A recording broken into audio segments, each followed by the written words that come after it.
بسم اللہ الرحمن الرحیم۔ السلام علیکم ناظرین۔ وہ کلام الہی جس نے حضرت ابراہیم علیہ السلام کو آگ سے محفوظ رکھا۔ علماء نے فرمایا حضرت ابراہیم کو آگ میں ڈالنے سے پہلے ان کی عمر 16 سال تھی اور کفار نے انہیں ایک ایسی آگ میں ڈالا جو 30 دنوں تک جلتی رہی، جس کی شدت سے پرندے درختوں کو چھوڑ کر بھاگ گئے۔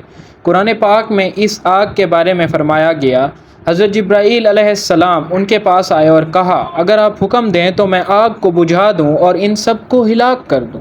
حضرت ابراہیم نے جواب دیا، وہ میرے حال سے باخبر ہے، مجھے سوال کرنے کی ضرورت نہیں۔ وہ بے بس اور تنہا تھے، لیکن ان کا دل اللہ کے عرش کے گرد چکر لگا رہا تھا، اس لیے ان کے لیے خوفناک حالات اور وہ آگ جو پہاڑوں کو پگھلا سکتی تھی چھوٹی نظر آئی، کیونکہ جب الہی حفاظت اہل ایمان کو گھیر لیتی ہے تو یہ ناممکن کو ممکن بنا دیتی ہے، عذاب کو راحت میں بدل دیتی ہے، آزمائش کو انعام میں تبدیل کر دیتی ہے اور مصیبت کو نعمت بنا دیتی ہے۔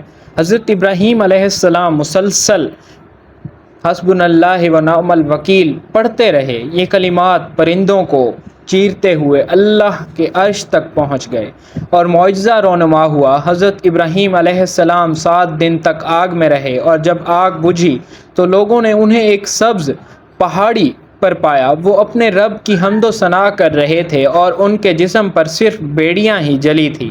حضرت ابراہیم علیہ السلام نے فرمایا کہ یہ میری زندگی کے بہترین دن تھے، کیونکہ میں اللہ کی حفاظت میں تھا۔ اسی لیے قرآن کریم میں ان کا ذکر اس طرح کیا گیا ہے۔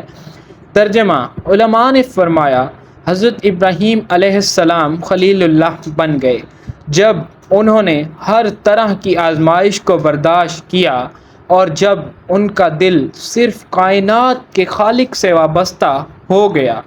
انہوں نے اپنے بیٹے اور اپنی بیوی کو ایک ویران صحرا میں چھوڑ دیا، کیونکہ وہ زمین و آسمان کے رب کی رحمت پر یقین رکھتے تھے۔ جب اللہ تعالیٰ نے انہیں حضرت اسماعیل علیہ السلام کو قربان کرنے کا حکم دیا تو انہوں نے بغیر کسی تردد کے چھری اپنے بیٹے کی گردن پر پھیر دیے، لیکن اللہ کی رحمت آڑے آئی۔ حضرت ابراہیم علیہ السلام قربانی دینا چاہتے تھے، لیکن اللہ نے اس قربانی کو روک دیا۔ حضرت ابراہیم علیہ السلام نے ہر قربانی اور وفا کی آزمائش کو کامیابی سے پورا کیا اور خلیل اللہ کا درجہ حاصل کیا۔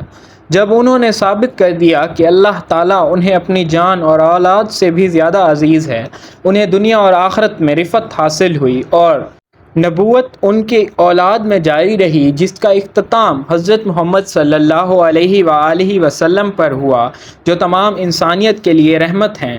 سالوں بعد حضرت ابراہیم علیہ السلام کے پاس ملک الموت آیا تاکہ ان کی روح قبض کرے، تو حضرت ابراہیم علیہ السلام نے فرمایا، کیا تم نے کبھی سنا کہ کوئی دوست اپنے دوست کی جان لیتا ہے؟ اللہ تعالیٰ کی طرف سے وحی آئی، کیا تم نے کبھی سنا کہ کوئی دوست اپنے دوست سے ملاقات سے نفرت کرتا ہو؟ تو حضرت ابراہیم علیہ السلام مسکرائے اور اپنے رب سے ملاقات کے لیے تیار ہو گئے اور اپنے بیٹوں کو ایمان کے راستے پر قائم رہنے، دین پھیلانے اور رب العالمین سے ڈرنے کی تلقین کی۔ اگر آپ نے مکمل پڑھ لیا ہے تو جاری رکھنے کے لیے اللہ کا ذکر کریں۔